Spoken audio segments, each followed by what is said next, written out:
So there's one topic that I think immediately tells you whether or not someone is a professional or an amateur creative, and this stays true almost all of the time. If you're new here, I am Dr. Marcus Norris. I am a full-time composer. I wrote the music for Bondi on Netflix. I wrote the music for Lady in the Lake on Apple TV with Natalie Portman, Honk for Jesus Save Your Soul. I am the director of Southside Symphony. I worked with Juilliard and Andra Day and Beyonce and a bunch of other people. But for your purposes, I am a composer that nerds out about music and kind of shares my thoughts and things that I've learned on the path to becoming a full-time composer. So the topic that immediately tells you whether or not someone is a professional or an amateur is perfectionism. I found that amateurs think of perfectionism as a strength. There is almost like an inherent condescension in it. Like, my standards are just so high that I can't just put things out willy-nilly like you guys do. But they fail to realize that they just don't really ever put things out. And when I say condescension, I don't think that there's like a malice in this or an intended rudeness in any way, usually. But it's this internal defense mechanism, right? Like, it's easier to think of yourself as someone who is the greatest. They just don't have the resources they need, or they just don't have the time they need, or they just don't have the network that they need, or whatever it is that's hanging them up, rather than like put the thing out and realize like, okay, you might have potential, but you're not where you want to be yet. Spoiler. Everybody's not where they want to be yet. Professionals, on the other hand, realize that like there is no such thing as a perfect project, and they get used to that like discomfort of taking this idea in our head, which is perfect, and like translating it to the best version that they possibly can. And eventually there has to be a pencils down moment where it's like, I've done the best that I can do right now with the time, with the budget, with the resources I have, and it's time to call this finished, put it out to the world, see how they react, learn from that, and then try to fix it in the next one.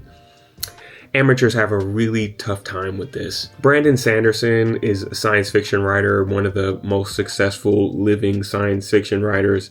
And I'm paraphrasing, but he essentially said, the goal is not to rid your work of any red marks against it and make this like perfect thing. It's to get rid of any red marks that aren't integral to the piece that you're trying to make, integral to the story that you're trying to tell. And that really stuck with me.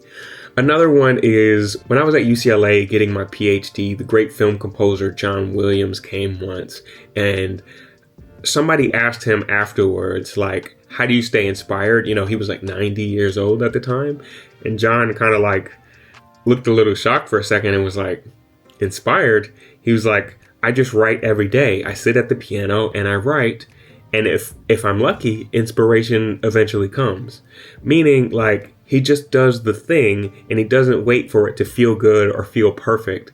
And I think that's like one of the most insightful views into the mind of a professional that you can ever imagine. John Williams is somebody I look up to as a composer. I mean, like all of us do. All the film composers owe our careers to John Williams. But something I draw inspiration from is that John Williams had scored over 30 films before he did Jaws, which is the first one that we really know him for. You just can't be precious about it. I think he would have never got to Jaws or got to Indiana Jones or Harry Potter or Star Wars or E.T. or any of these other huge films that he scored. He would have never got to these, quote, perfect ones or ones that people might consider perfect if he didn't start and do those first 30. And I know this is easier said than done, right? Like, you probably got into art because you really care about it. You got into art because you honor the craft, you obsess about the details. That's beautiful. I'm not telling you to put out like subpar work. I'm not telling you to rush things. I'm not, one of these guys on here telling you that like quantity is better than quality or anything like that. That's not the point of this video. The point is that if you want to be a professional, then it's going to require you to get comfortable with things not being perfect, because it never will.